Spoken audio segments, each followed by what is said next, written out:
Everyone laughed when this painter said a stranger changed his life forever. But when you hear what that stranger told him, you'll understand why people still remember his name. There once lived a painter named Rin. He was known in his small town for painting walls, portraits, and signs. He loved colors, the reds of sunrise, the blue of quiet rivers, the soft gold of evening light. Painting was his life. But things began to change. People stopped buying his work.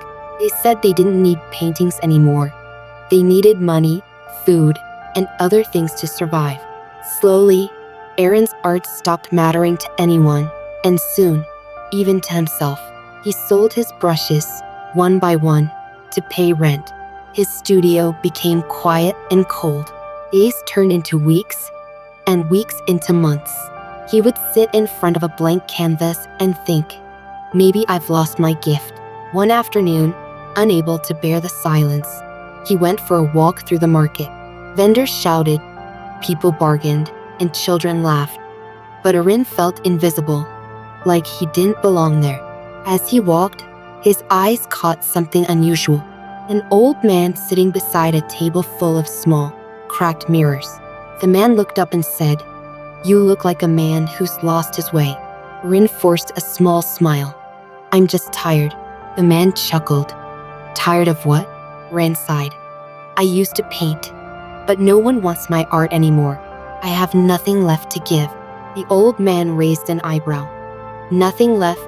You still have hands that can create, eyes that can see beauty, and a heart that feels. Why do you say you have nothing?" Rin shook his head.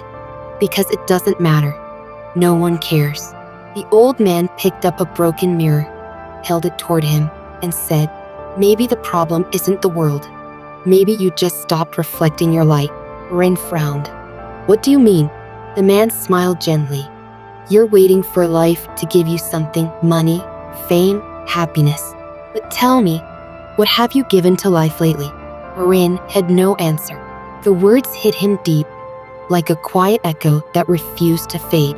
That night, he couldn't sleep. He kept hearing the man's question, "What have you given to life?" He looked around his empty studio, the dry paints, the torn canvas, the silence, and whispered, "I have nothing left except my art."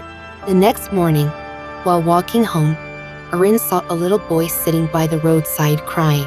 In his hands was a broken kite. Aaron stopped. "Hey there, what happened?" The boy sniffled. "My father made this kite before he left for work. It broke. Now it won't fly anymore." Aaron's heart softened. He asked, "Can I try to fix it for you?" The boy nodded shyly. Rin took the kite home. He used leftover paper, glue, and colors he hadn't touched in months. He worked carefully, painting bright red and yellow streaks across the wings. For the first time in so long, his hands moved with purpose. When he returned the kite, the boy's eyes filled with joy. He ran to the field and watched it soar into the sky. The child laughed, a pure, happy sound that touched Aaron's heart. As he watched the kite rise higher and higher, Aaron smiled to himself. "That's it," he whispered. "I can still give something." From that day, everything changed. Rin started painting again, not for money, but for people. He painted free signboards for shopkeepers, murals on school walls, pictures for children. He even painted on broken doors and old benches, turning them into small pieces of beauty. At first, people thought he was foolish, but soon, something unexpected happened. Shop owners began leaving food outside his studio.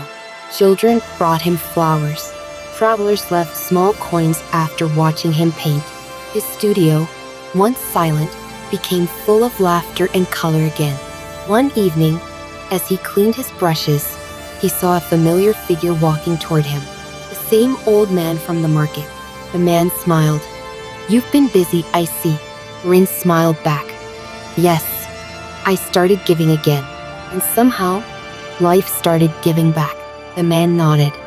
"That's how it always works. When we share what we have, life shares more with us." Rin said softly, "You changed everything for me." The old man shook his head. No, I only reminded you of who you already were. Then he handed Erin one of his small mirrors and said, "Keep this.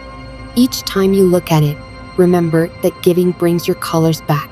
Rin kept that mirror on his desk forever. Years passed. His art became famous again, but he never chased fame. He painted because it made him happy. Every piece he made carried the warmth of kindness and the lesson he learned from that stranger. And under the mirror, he wrote a single line: "Don't wait for life to give. Start giving first." Well, when you share what you have, your time, your kindness, or your talent, life always finds a way to give it back. If this story touched your heart, give it a like and share it with someone who feels lost. And don't forget to subscribe to Winds of Thought for more simple stories that bring peace, hope, and meaning to your day.